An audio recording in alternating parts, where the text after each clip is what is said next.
You know that feeling, that familiar tug, the one that just makes you want to hit the eject button on daily life? Oh, yeah. Whether it's like the sheer weight of responsibility, maybe a looming deadline, or just that nagging feeling of not quite measuring up. It's such a common instinct, isn't it? That deep-seated urge to avoid discomfort. Yeah. To just escape. Exactly. But what if that very impulse, that really natural human tendency, what if it's actually holding us back? And what if there's an ancient way of thinking, a philosophy that offers not just an alternative, but maybe a truly transformative way to lean into life's challenges rather than running away?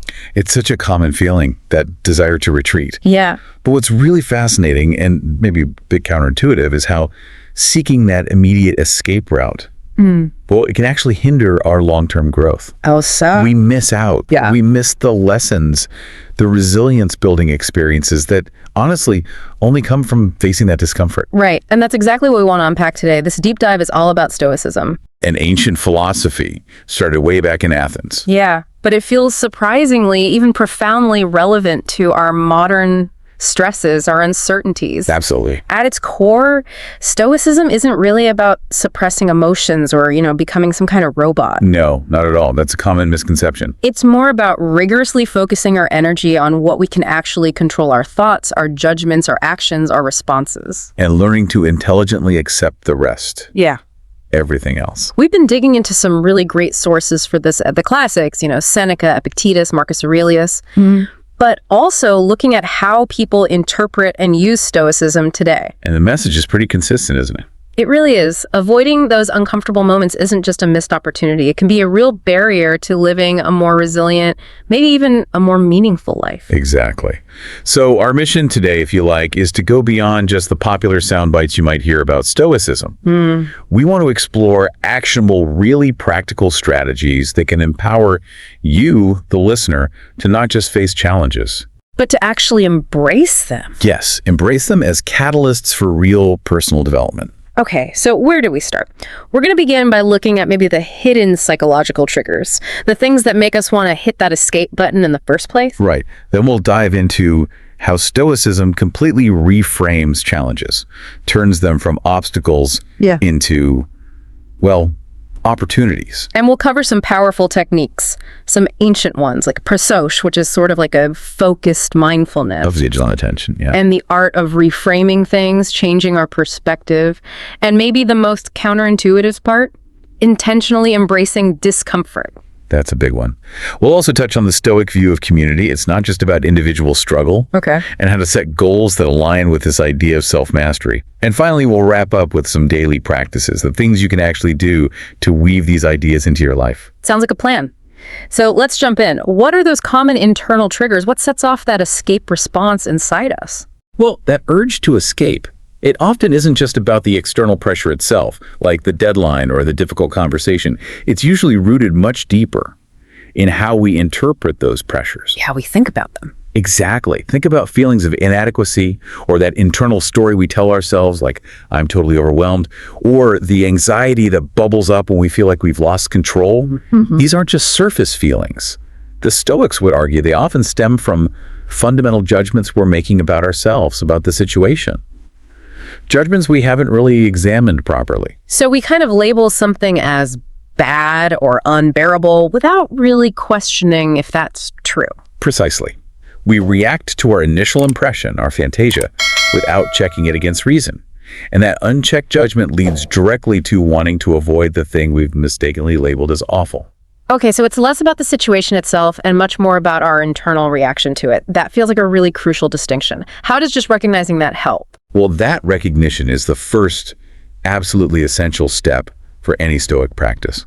It's about developing awareness, becoming really keenly attuned to those first impressions, those flashes of judgment or emotion. Like catching yourself in the act. Kind of, yeah. Marcus Aurelius wrote constantly about examining his thoughts, asking himself, is this impression true?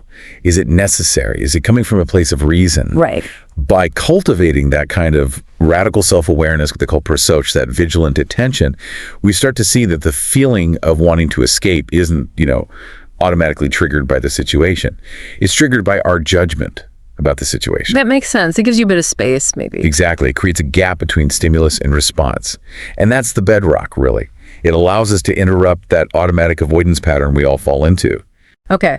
So once we've started to observe that initial impulse, how does Stoicism then help us fundamentally shift our relationship with the challenges themselves? Because honestly, accepting what we cannot control sounds, well, it sounds simple, but it feels incredibly difficult when you're in the thick of it. It absolutely is difficult. And that phrase, accept what you cannot control, while true, needs unpacking. It's really about the Stoic concept of the dichotomy of control. Dichotomy of control, okay. Which is much more nuanced. It's about rigorously, constantly discerning between what is truly up to us, our judgments, our desires, our intentions, our actions, and what is not up to us. Which is pretty much everything else. Pretty much. External events, other people's opinions, health, wealth, reputation, even aspects of our own bodies sometimes. Right. So by consistently directing our focus, our energy, only toward what's genuinely within our sphere of power, our inner world, well, two things happen. First, we become more effective where we can make a difference. And second, we start to strip external circumstances of their power to disturb our inner peace, our tranquility. It's not passive resignation, though. That's key. To active. Very active. It's an ongoing effort, a discipline to master our inner world, regardless of what the outer world throws at us. So challenges aren't just roadblocks we have to grit our teeth and endure. They're almost like raw material, opportunities in disguise. Absolutely. That's a great way to put it. Seneca, for instance, he famously called adversity the gymnasium of the soul. The gymnasium of the soul, I like that. He wasn't saying, yay, suffering. Not at all. Right. But rather, okay, this situation, this difficulty, this is an opportunity for me to practice virtue. Whether that's patience when you're stuck in traffic, or courage when facing bad news, or wisdom in making a tough decision, or justice in dealing with someone difficult. So every challenge becomes a chance to strengthen character. Exactly. It connects to the bigger picture. The Stoic isn't just trying to get through difficulty. They're actively using every difficulty as fuel, a chance to grow into a more resilient, a more virtuous person. It really transforms suffering from something purely negative into a forge for personal strength. That really does reframe things significantly. Now, you mentioned prososha earlier, that Stoic form of awareness or attention. We hear a lot about mindfulness these days. Yeah. How does the Stoic approach maybe deepen or differ from how we usually think about mindfulness today? That's a great question. There's definitely overlap, for sure. Both involve paying attention to the present moment. But the Stoic practice of prososha isn't just about being aware. It's more active. Almost like being a guard at the gate of your mind. Guarding your impressions. Yes, guarding your impressions. Yeah. It's about catching that initial unexamined thought, that knee-jerk emotional surge before it hardens into an irrational judgment or leads to an impulsive, unhelpful action. Okay. Remember Epictetus? He constantly hammered this point. It's not events that disturb us, but our judgments about events. Right, that core idea again. So Stoic mindfulness, or prososha, is less about just calming the mind, although that can be a byproduct, and more about rigorous self-interrogation, disciplined assent, deciding whether to agree with an impression, to accept it as true, or to simply observe it and let it pass without judgment. So it's much more about active discernment, not just passive observation. Wow, okay. That sounds like it takes a lot of practice. What specific techniques did the Stoics actually use to cultivate this active awareness and, manage those initial impulses? Precisely. It's definitely a daily, even moment-to-moment discipline. One really key technique, maybe one of the most famous, is what are called premeditatio malorum. The premeditation of evils, right. Sounds a bit grim. It can sound grim, but it's not meant to be morbid. It's a practical exercise. You deliberately contemplate potential difficulties or setbacks before they happen. Like what? Like, what if I lost my job? What if someone criticizes my work unfairly? What if I get sick? By mentally rehearsing how you would respond virtuously to these things. You diminish their shock value if they do occur. You prepare yourself to react rationally, with courage and composure, rather than being overwhelmed by emotion. So it's like mental preparation. Exactly. Another technique is simpler, just taking a pause. Before reacting to anything significant, asking yourself, is this truly within my control? Or what virtue can I practice right here, right now? That small pause can make all the difference. Now, here's a part that I think often feels the most counterintuitive, maybe even clashes with our basic wiring. deliberately embracing discomfort. I mean, we're pretty much hardwired to avoid pain and seek pleasure. How does Stoicism flip that script? Yeah, this is definitely one of the most powerful and maybe most challenging Stoic practices. The core idea is that by voluntarily exposing ourselves to minor, manageable discomforts, we build resilience. We gain perspective. How does that work? Give me an example. Well, Seneca, for instance, he encouraged his students to periodically play at poverty. Not forever, but for a few days. Play at poverty. Yeah, live on really simple food, maybe sleep on the floor instead of a comfy bed, wear basic clothes. Not because poverty is good, but to demonstrate to themselves that these external things, the things we often cling to and fear losing, Right. they aren't actually essential for our well-being, for our inner peace. It shows you can handle it. So it weakens the fear of loss. Exactly. Discomfort, in this Stoic view, isn't something just to be endured passively when it happens. It's something to be used strategically, to temper the spirit, to show us where our true vulnerabilities might lie. Maybe our attachment to comfort, and actually to help us appreciate what we already have. So it's like a form of inoculation. You give yourself a small dose of hardship to build immunity against future shocks, proving to yourself you can handle less. That's a really proactive approach. But it also sounds like a very solitary pursuit. No.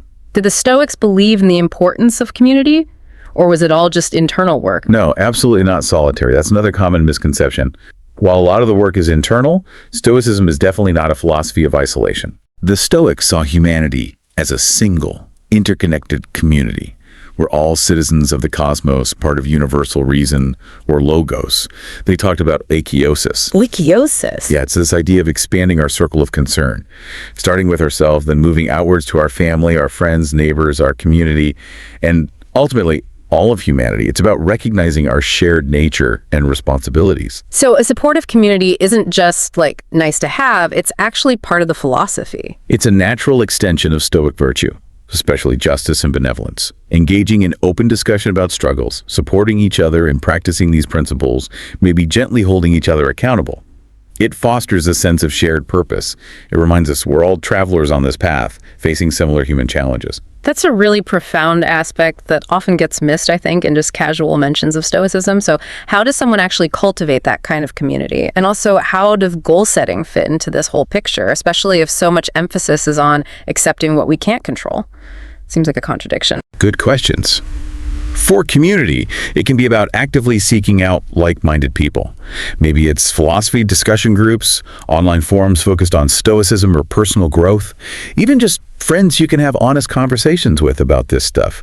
It takes a bit of courage, maybe, to be vulnerable and share your journey. Sure, and the goal setting part. Right, goal setting absolutely aligns with Stoicism with a crucial twist.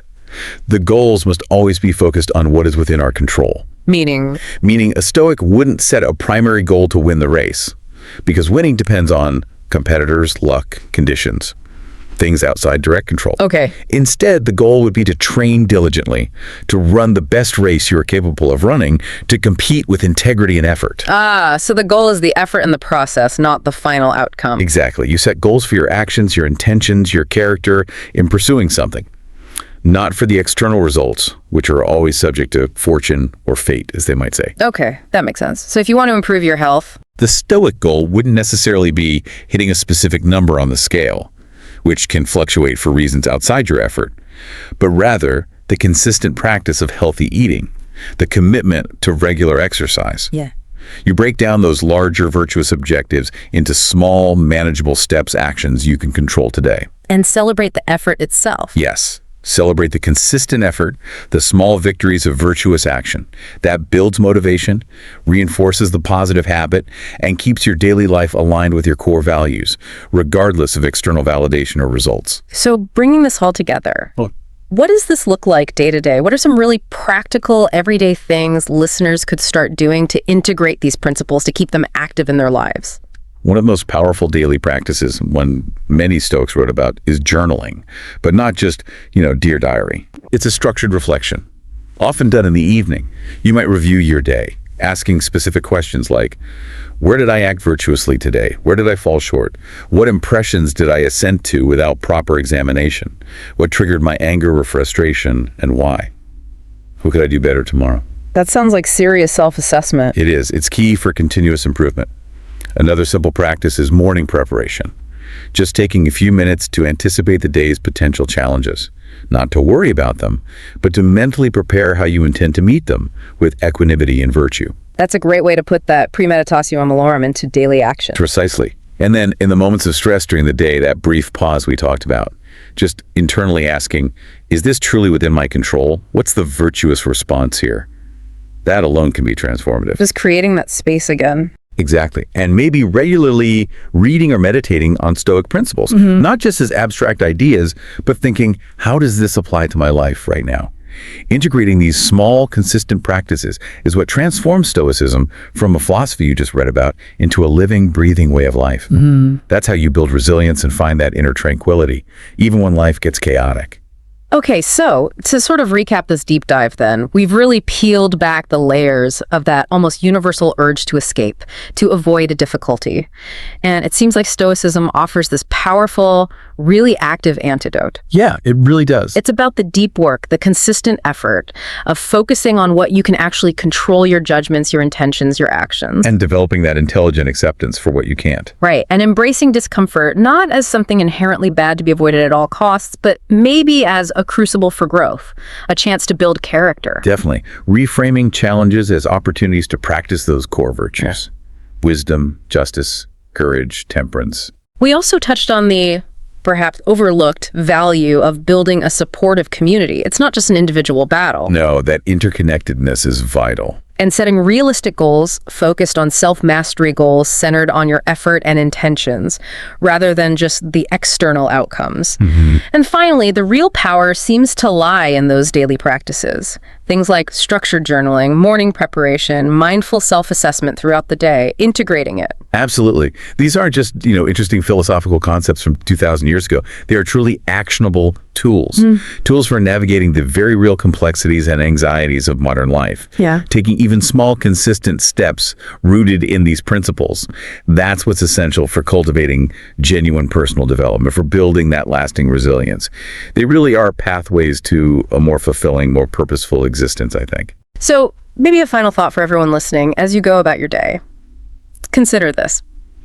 If we truly deeply internalize this Stoic idea that all challenges are fundamentally opportunities for growth, for practice, how might that shift our entire relationship with setbacks? Not just in the big life-altering moments, but in the small stuff too. The daily frustrations, the minor irritations, those seemingly insignificant discomforts that make up so much of everyday life. How might that change things?